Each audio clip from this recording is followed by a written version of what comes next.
기도하면 일어나는 일, 기도하면 일어나는 일이라는 제목으로 말씀을 나누도록 하겠습니다. 작년에는 주일 설교를 사도행전 강해로 해서 제가 35번에 걸쳐서 말씀을 나눴는데요. 올해부터는 주일 설교를 시편 강해를 하도록 하겠습니다. 그래서 시편은 150편이 있는데 다 다루진 않고 중요한 부분들을 성령의 감동을 따라 순서대로 가면서 다루도록 하겠습니다. 1월 첫째 주에는 행복으로의 부르심이라는 제목으로 시편 1편의 말씀을 나누었고, 오늘은 3편과 4편의 내용이 다윗의 기도와 관련된 내용이기 때문에 묶어서 오늘은 설교를 또 하도록 하지요. 우리 빗소교회는 이제 말씀과 기도라고 하는 신앙의 절대적인 두 축을 이렇게 균형과 깊이, 오늘 대표 기도도 하셨는데 균형 있고 깊이 있게 추구하는 그런 교회입니다. 제가 기도를 조금 더 강조하는 이유는 무엇이냐면, 우리 교회에는 지성인들이 많아 보니까 왜 그렇게 됐는지 모르겠습니다만 고학력자들도 많고 지성인들이 많기 때문에 자칫하면 말씀 쪽에만 치우치는 머리만 큰 신앙인이 될 가능성이 좀 있어 보여요. 그래서 여러분들이, 그렇다고 말씀이 없는 교회가 아니잖아요. 말씀이 풍성하지만 그럼에도 불구하고 우리가 기도라고 하는 부분에 제가 관심을 갖게 되는 것입니다.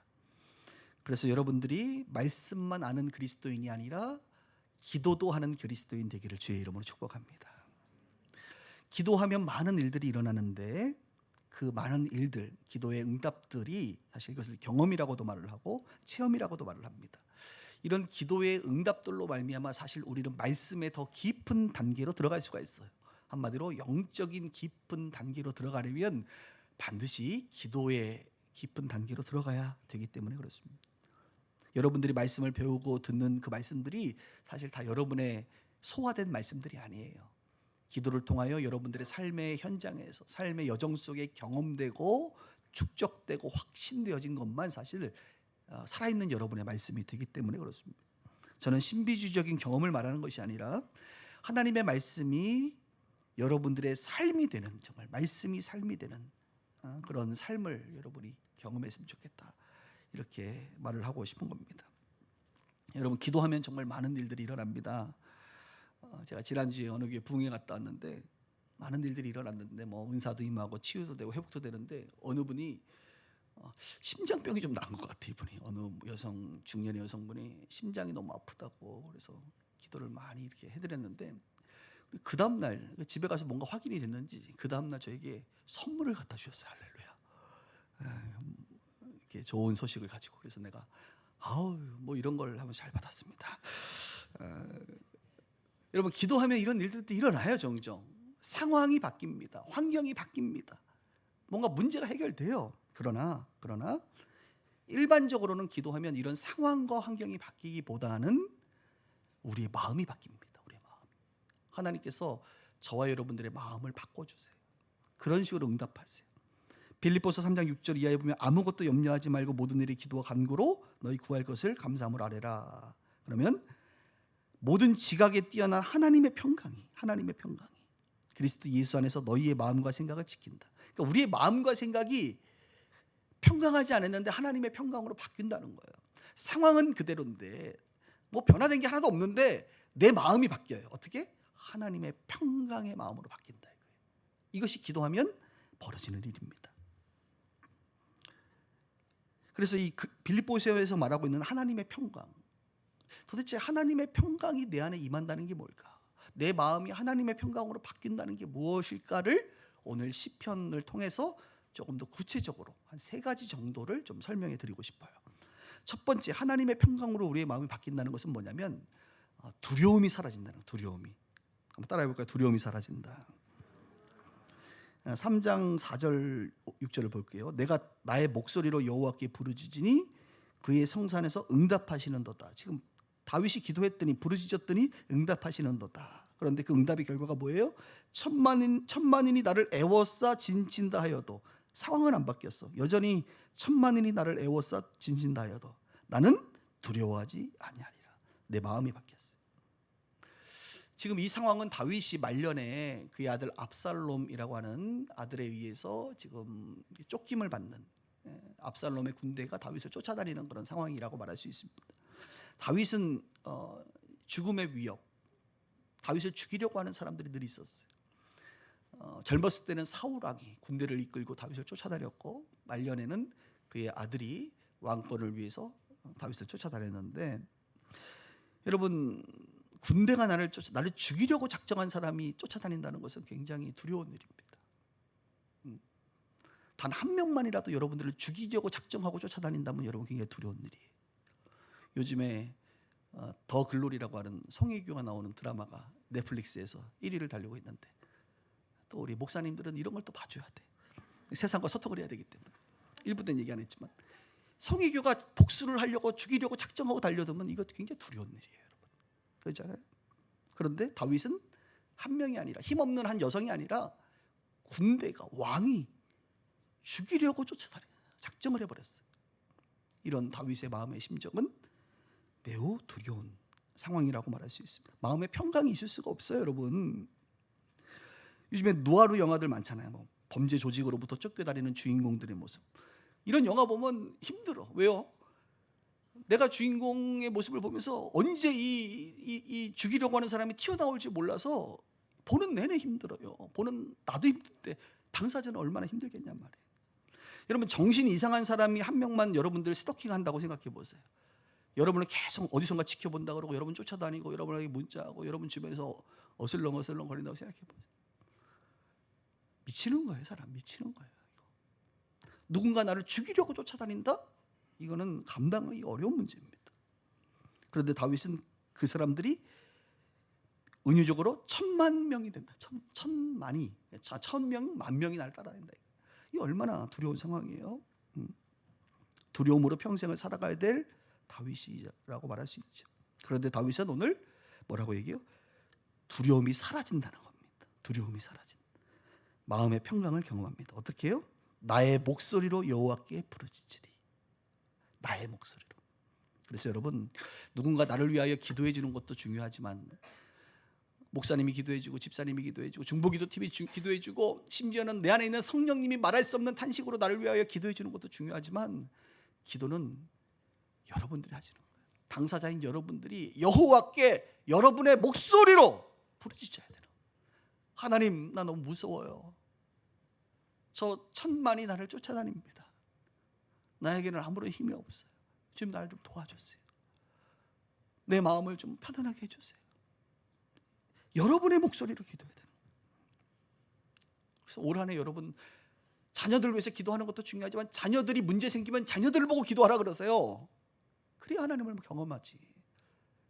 여러분의 목소리 기도하는 한 해 되길 바랍니다. 결국 다윗은 기도하니까 어떤 일이 벌어집니까? 기도하면 하나님의 위로가 먼저 느껴져요. 하나님이 우리를 위로해 주세요. 두렵지?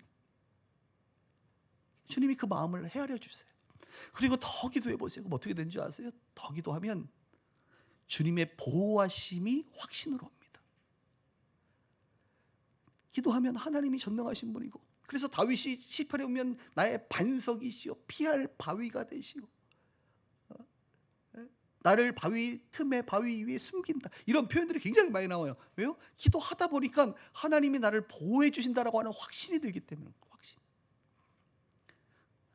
하나님 처음에는 우리를 위로해 주시다가 하나님이 우리에게 확신을 주세요. 안 죽을 수도 있구나. 하나님 나를 보호해 주시겠구나. 그리고 더 기도하면 어떻게 되는 줄 아세요? 죽음이 두렵지 않은 상태가 돼요. 죽어도 나는 천국까지. 죽음에 대한 두려움이 정말 사라져 버려요. 지난번에는 군인 몇 명만 이렇게 지나가도 막 벌컥 마음이 내려오고 막 죽을 것 같은데, 숨이 막히는데, 이제는 때가 다녀도 별로 두렵지 않는 거예요. 이 두렵지 않는 마음을 하나님이 주신다 이거예요. 그래서 결국 죽음과 위협의 두려움이 사라집니다. 혹시 지금 이곳에서 예배드리는 우리 성도님들, 최근에 혹시 두려움으로 휩싸여 계신 분 계세요? 두려우신 분. 내 미래가 너무 두려워요, 목사님. 올해 경기 침체가 온다는데 우리 경제가 너무 두려워요. 내 일자리가 너무 두려워요. 내 건강이 두려워요. 우리 이 다음 주 설 명절인데 목사님 벌써부터 숨이 막히고 두려워요. 이런 분들 반응 있는 거 보니까 맞네. 그래서 그래서 어느 뭐 학자들은 우리나라는 이 설하고 추석을 없애야 된다고, 그래야 국민들이 편안하다고 이런 얘기도 하는데, 어쨌든 뭐 두렵군요, 여러분. 다음 주가 두려워. 그 외에도 마음에 평강이 없으신 분들 계세요? 마음의 두려움이 늘 엄습하십니까? 그러면 하나님 앞에 나아가세요. 하나님 앞에 나아가서 여러분의 목소리로 기도하세요. 그럼 하나님이 여러분의 마음을 헤아려 주시고 여러분들을 보호하시는 확신을 주시고 죽지 않고 살게 하실 주님을 우리가 만나게 될 거예요. 그래서 기도하면서 아직 두려움이 사라지지 않는다, 더 기도해요. 더 하나님께로 가까이 가세요. 하나님께로 깊이 가까이 가면 두려움이 사라지게 되는 법이에요. 그래서 두려움이 아닌 하나님의 평강이 여러분들의 마음과 생각을 지키기를 주의 이름으로 축원합니다. 두 번째, 또 우리의 마음이 어떻게 바뀌느냐, 마음의 평강이 기쁨이 솟아나. 기쁨. 이 참 좋은 단어예요. 기쁨. 4장 1절 한번 볼게요. 4장 1절에 내 의의 하나님이여 내가 부르짖을 때 응답하소서. 이렇게 다윗이 기도하죠. 곤란 중에 나를 너그럽게 하셨사오니 내게 은혜를 베푸사 내게 내 기도를 들으소서 하면서 7절에 뭐래요? 주께서 내 마음에 두신 기쁨을 어디에 했대? 내 마음에 두셨대. 하나님이 원래 없던 내 마음의 기쁨이 하나님이 내 마음에 기쁨을 두셨어. 그 기쁨이 어느 정도냐면 곡식과 포도주가 풍성할 때보다 더하다, 이렇게 표현하고 있습니다. 참 멋있죠, 표현들이. 여러분, 기도하면 하나님 응답하시는데 그 응답은 뭐예요? 기쁨이라고 하는 마음의 평강으로 온다는 겁니다. 이 기쁨이 어느 때보다 더 기쁘냐? 곡식과 포도주가 풍성할 때보다 더 기뻐. 여러분, 곡식과 포도주가 풍성하다는 게 뭐예요? 부요함이잖아. 삶의 부요함, 넉넉함, 먹을 것이 있고, 먹는 문제로 고민하지 아니하고, 그 당시에는 먹는 문제가 심각했기 때문에 이 먹는 것이 고민되지 않는 새 포도주와 새 곡식이라고 하는 것은 한마디로 그들의 인생의 부요함과 풍성함을 말하는 거예요. 여러분, 여러분의 삶의 부요함과 풍성함, 그죠? 경제적인 거나 건강의 문제나 관계의 문제나 모든 면에서 부유하고 풍성해 보세요. 얼마나 기뻐요.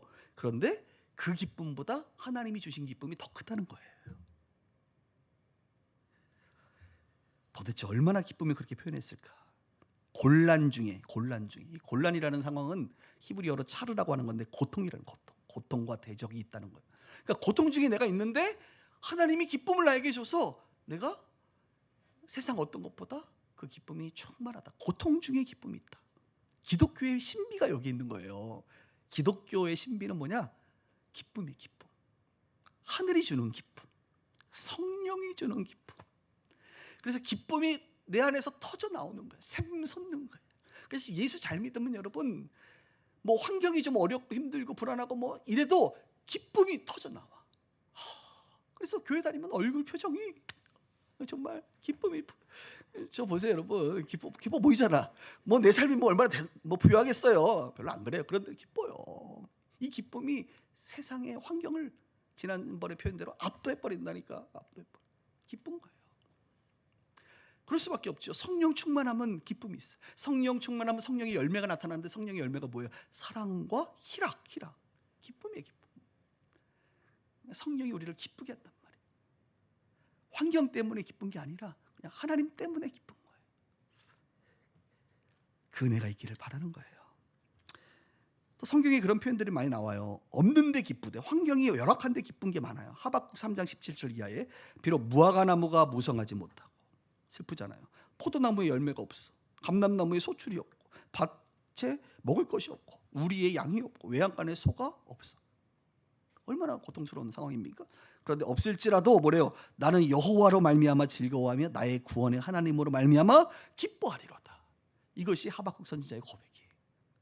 없으면 여러분 기뻐할 수 없어요. 근데 없을지라도 하나님으로 말미암아 즐겁고 기쁘다, 이겁니다. 사도행전에 보면 제자들이 이런 표현이 나와요. 날마다 모이기를 힘쓰고 떡을 떼며 기쁨과 순전한 마음으로 음식을 나눴다. 오늘 예배 마치고 식사할 때 떡을 준대. 떡. 왜 주냐 그랬더니 어느 집사님이 기도해 줘가지고 응답받아가지고 기뻐서 교인들을 막 기도해 주신 여러분들을 위해서 뭔가 해주고 싶은 거야. 선물해 주고 싶은 거지. 그래서 떡을 준비했대. 그래서 광고해야 되나 그랬더니 목사님 절대 광고하지 말래요. 훌륭한 성도님이요. 안 하도록 하겠습니다. 오늘 하지 말면 안 하니까. 그래서 오늘 여러분 떡 드시면요, 그 떡이 무슨 떡이냐? 여러분들의 기도로 뭐 본인도 기도했겠죠. 근데 기도로 어떤 문제가 잘 해결돼서 감사함으로 드리는 여러분들을 향한 선물인 것 같아요. 초대교회는 집에서 떡을 떼며 성도들끼리 모여서 밥을 먹으면서 뭐가 넘쳐요? 기쁨이 넘치, 기쁨이. 저는 우리 빗솔교회가 신앙생활하고 밥을 먹으면서 기쁨이 넘치길 바랍니다. 줄 서 있는데 왜 이렇게 줄이 긴 거야? 화가 넘치지 않고 오늘 반찬이 왜 이래?부터 시작해서 그런 게 아니라 정말 교회 다니면 기쁨이 넘쳐야 돼. 기쁨이 넘쳐. 근데 아직까지 지금 제가 보니까 밥 먹을 때 화낸 사람을 한 명도 못 봤어요.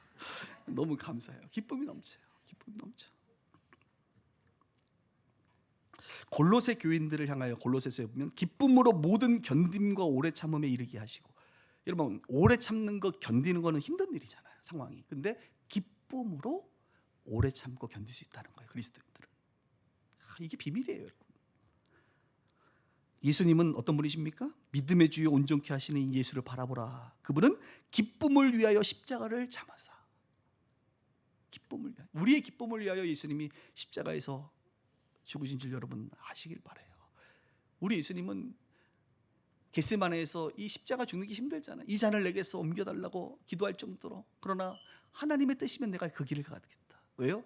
예수님의 십자가의 길을 통하여 사실 저와 여러분들이 이렇게 기뻐할 수 있는 인생이 된 거거든요. 그래서 우리 기독교의 신비는 뭐냐? 기쁨이 있다는 거예요. 기쁨. 사랑하는 성도님들, 고난 중에 고통 중에 계십니까? 슬픔과 괴로움 가운데 계십니까? 기도하세요. 기도하시면 하나님께서 은혜를 베푸사 들으시고 여러분들에게 기쁨을 주실 거예요. 세상이 주는 기쁨과는 비교가 안 돼요. 참 평안의 기쁨입니다. 참 평안의 기쁨. 기쁨이 이렇게 솟아나는 은혜, 솟아나는 은혜 있기를 주의 이름으로 축복합니다. 오늘은 설교가 좀 짧아요.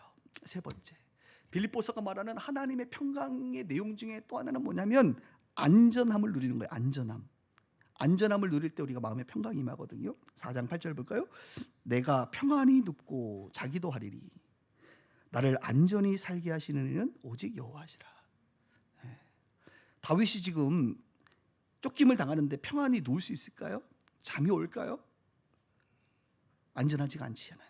그런데 나를 안전히 하시는 이는 여호와시기 때문에 내가 평안히 눕고 잔다는 거예요. 인간은 기본적으로 이 안전에 대한 욕구가 있습니다. 안전하지 않으면 불안하면 여러분 힘들어요. 살아가는. 우리가 세월호를 맞이하면서 배 안 타시는 분들 많아요. 이태원 참사 보면서 인파 많은 곳 안 가는 사람들 많아졌어요. 우리는 지난 3년간 코로나 바이러스라고 하는 이것으로부터 이 안전함의 문제를 우리는 3년 동안 최대 이슈였고 힘들었습니다. 이제 안전하지가 않은 게 힘든 거예요. 삶이 안전하지 않으면 특징이 있습니다. 불면증에 시달립니다. 잠을 잘 수가 없어요. 여러분 잠 잘 자세요? 어제 잘 잤니? 잤어요 잘? 잘 주무셨어요? 사람이 불안하면 안전하지 않으면 잠이 안 와요. 저는 비록 잠을 잘 자는 편에 속합니다. 왜냐하면 스트레스가 거의 없는 사람이기 때문에. 아무 생각이 없으니까 우리 잠을 잘 자. 근데 가끔 스트레스를 받으면 저도 잠을 못 자요. 왜 저라고 잠 못 이룰 밤이 없었겠어요. 그래서 잠을 잘 자는 것이 얼마나 복된 일인지 압니다.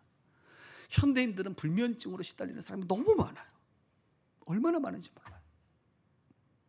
이 시대의 사람들이 그만큼 삶의 안전함을 누리지 못하고 불안감 가운데 산다는 거예요. 불안함은 여러분 잠을 자도 분명히 8시간 잤는데 개운하지가 않아요. 자다가 악몽을 꿔요. 그렇게 악몽을 꿔요. 저도 이게 스트레스 받으면 자다가 그렇게 말을 많이 해요. 혼자. 우리 아내가 가끔 들어와서 누구랑 얘기하냐. 근데 그 말을 많이 하는데 약간 화를 내는 것 같아요. 내가 봐도. 야, 이게 뭐가 여기 있는 거야 지금. 그죠? 가끔 스트레스 받으면 막 화를 내. 간두라 그래.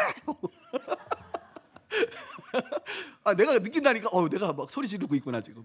에이, 나 욕을 안 합니다, 여러분. 저는 참고로 욕을 안 하지만 참고 자는데 욕을 해. 예이. 이거 얼마나 이게 잠을 자도 여러분 이게 잔 것 같지가 않은 거예요. 그리고 자다 막 다리 쥐나고 막 괴롭고 막 입을 보채고 자고 일어나도 하나도 개운하지가 않고 피곤하고. 난 그렇다 요즘에. 그런 분들 잘 들으셔요 설교 오늘. 그러니까 잠을 잘 잔다는 것은 복이야, 복. 오늘 다윗이 평안히 눕고, 어떻게 평안히 누울 수 있겠어요? 잘 자고. 그것이 안전하다는 거예요. 안전하다. 그렇게 안전케 하시는 분이 하나님이시라. 잠과 관련돼서 유명한 성경 구절이 있어요. 시편 127편 2절에 보면 그러므로 여호와께서 그의 사랑하시는 자들에게 잠을 주시는도다. 사랑하는 자들에게 뭘 줘요? 잠을 주시는도다. 그래서 가끔 이 설교가 예배 시간에 조시는 분들에게 얼마나 큰 복인지 몰라요. 목사님, 내가 자는 것은 하나님의 사랑을 지금 계속 받고 있기 때문에 내가 지금 예배 중에 얼마나 사랑을 많이 받으면 내가 이렇게 졸겠습니까? 이렇게 또 우리가 자기를 또 합리화하는 도구로 쓰이기도 하는데, 127편 2절만 봐서 그래. 1절을 봐야 돼. 1절에 뭐라 그러는지 아주 유명한 말이 나와요. 들어보세요. 여호와께서 집을 세우지 아니하시면 세우는 자의 수고가 헛되며 여호와께서 성을 지키지 아니하시면 파수꾼의 깨어 있음이 헛되도다. 자, 내가 집을 세우려고 하고 내가 비즈니스를 세우려고 하고 내가 가정을 아름답게 세우려고 하는데 여호와께서 도와주지 않으면 헛되다는 거야. 내가 해가지고는 안 된다는 거야. 파수꾼들이 열심히 성을 지키기 위해서 애쓰는데 파수꾼의 수고가 헛되다는 거예요. 헛되다는 거예요. 하나님께서 도와주지 않으면. 여러분, 이런 사람들이 어떻게 잠을 잘 수가 있겠어요? 어떻게 평안히 누울 수가 있겠어요? 그런데 2절이 뭐예요? 그러나 하나님께서 함께 하시는, 하나님이 사랑하는 사람은 잠을 주신다. 잠을 준다는 건 하나님께서 그 가정을 세우시고 일터를 세우시고 하나님이 지켜주신다는 거예요. 그것을 알기 때문에, 그것을 믿기 때문에, 그것을 확인했기 때문에 내가 잘 수 있다는 거예요. 여러분들의 집이 세워지지 않고 일터가 세워지지 않고 여러분들의 그 지켜야 될 그 성이 지켜지지 않으면 잠 못 잡니다. 여러분, 잠 못 자요. 잠 자는 게 기적이에요. 말이 안 되는 거예요. 그런데 하나님께서는 그들을 알고 잠을 준다는 거예요. 우리가 수고하여도 헛되고 안전하지 않는 것을 말하면서 오히려 사랑하는 자들에게는 잠을 주신다. 잠잘 수 있는 상황, 내가 무언가 열심히 해도 안전하지 않다는 거예요. 그러나 하나님께서 함께 하시면 잠이 온다는 겁니다. 그런 면에서 저는 가끔 교회에서 예배 시간에 조시는 분들 있잖아요. 할렐루야. 주무시는 분들이 있어요. 축복합니다. 근데 이제 사실 두 가지의 유형이 있어요. 분명히 8시간 잘 잤는데, 어제 잘 잤는데 또 자는 분들이 있어요. 그런 분들은 이렇게 아주 베리베리 축복할 수는 없어요. 그러나 그럼에도 불구하고 잠이 부족하니까 또 자는가 보다. 얼마나 교회가 편안하면, 안전히 누울 수 있으면 이렇게 잠을 자겠나, 그런 생각이 들고, 두 번째 사람은 정말 축복합니다. 이 사람 어떤 사람이냐? 일주일 내내 잠을 못 자. 토요일 날 저녁에도 잠이 안 와. 그래서 뒤척이다가 잠을 한숨도 못 자고, 아내가 교회 가자고 하니까 이제 교회로 왔는데 찬양을 하는데 얼마나 은혜롭고 얼마나 온도가 나에게 딱 따뜻하고, 오늘 목사님 설교가 이렇게 옥구슬 굴러가듯이 되는지 그냥 잠이 오는 거야. 이렇게 쫙. 그런 분들 절대 옆에서 깨우지 마세요. 그분들에게 복음은 잠이다. 잠 못 자는 사람에게 복음은 잠이야. 밤새도록 자려고 해도 잠을 못 잤던 사람들은 자야 그게 진짜 복이야. 그래서 여러분, 그런 분들 계속 주무시기 바랍니다. 그래서 가끔 이렇게 자다 보면, 목회하다 보면 가끔 억소리가 나올 때가 있어. 설교 중에 갑자기 들어봤어요? 못 들어봤어요? 가끔 이렇게 있다 보면 갑자기 누군가 이래 코를 거는 거지. 그러면 여러분 옆에 있는 아내가 그냥 창피해가지고 그냥 푹 찌르지 마. 계속 그런 소리 나도 괜찮아. 한 10명이 해도 괜찮아. 얼마나 못 잤으면, 얼마나 깊이 주님의 임재 가운데 있으면 소리가 나겠냔 말이에요. 그래서 저는 정말 여러분 너무 사랑해요. 주님도 사랑해서 잠을 주는데 내가 뭐라고 그 잠을 깨우냔 말이에요. 자요. 자도 정말 괜찮아. 그리고 정말 너무 고통스러워서 잠을, 목사님 저 한숨도 못 잤어요. 근데 잘 자고 갑니다. 이렇게 말씀해 주세요. 그럼 정말 제가 기쁠 것 같아. 그리고 잠이 안 오면 자꾸 교회 오세요. 교회 오면 잠이 온다니까. 오세요. 자꾸 교회 오셔서 밤새도록 여기서 주무시다 가세요. 저도 그래. 저도 제 방에 이렇게 간이 그 라꾸라꾸 비슷한 거 있어요. 아주 야전 침대 같은 거 하나 이렇게 있거든요. 그래서 어떤 때는 집에 가면 잠이 안 올 때가 있어 정말. 뭐 이렇게 스트레스를 받거나 혹은 주로 이제 설교를 준비하는데 설교를 다 완성하지 못하고 이제 뭔가 설교 맥이 안 잡히거나 그러면 잠이 오겠어 내 설교인데 안 와. 그러면 그냥 버티다 2시간 한번 막 뒤척이다가 결국에는 어떡하냐? 그냥 교회로 와요. 교회 와서 설교 준비하려고 딱 하면 뭐가 되는 줄 알아? 잠이 와. 그래서 간이신데 이렇게 누워서 이렇게 이거 1부터 얘기 안 했는데 어떡하냐? 그래서 아침에 갑자기 우리 천 목사님이 이제 장 목사님 들어가도 돼요 하고 문을 딱 여는데 보니까 내가 자고 있는 거야. 그런 적도 있어요, 여러분. 참이 그렇게 교회 오는 게 좋더라고. 저도 교회 잡니다, 여러분. 오늘 이 잠은 나 안전하다라고 하는 뜻이에요. 하나님 안에서 나 안전하다. 나 잠 못 잤는데 불안해서 하나님 안에서 안전하다. 그 잠을 하나님이 주신다는 겁니다. 오늘의 말씀을 정리할게요. 여러분 기도하면 일어나는 일이 뭐예요? 상황과 환경이 바뀔 수도 있어요. 바뀌기 위해서 기도하세요. 그러나 대부분은 상황과 환경이 아주 느리게 바뀝니다. 대부분은 하나님이 우리 마음에 평강을 주세요. 생각과 마음에 평강을 주세요. 이 평강을 준다는 것은 뭐냐? 구체적으로 두려움 가운데 사는 자가 두려움을 이기는 것이고, 그죠? 이 고통 가운데 있는 자가 기쁨이 생기는 것이고, 그리고 오늘처럼 불안함 가운데 있는 자들이 안전하다는 것을 느껴 잠을 잘 수 있다는 것을 말합니다. 저는 오늘 세 가지의 이 하나님의 평강을 올 한 해 여러분 누리시기를 바랍니다. 그런데 조건이 있어요. 뭐예요? 하나님께 나아가 다윗처럼 기도하는 겁니다. 기도하면 하나님이 이런 좋은 일들을 여러분의 인생 가운데 주실 줄 믿습니다.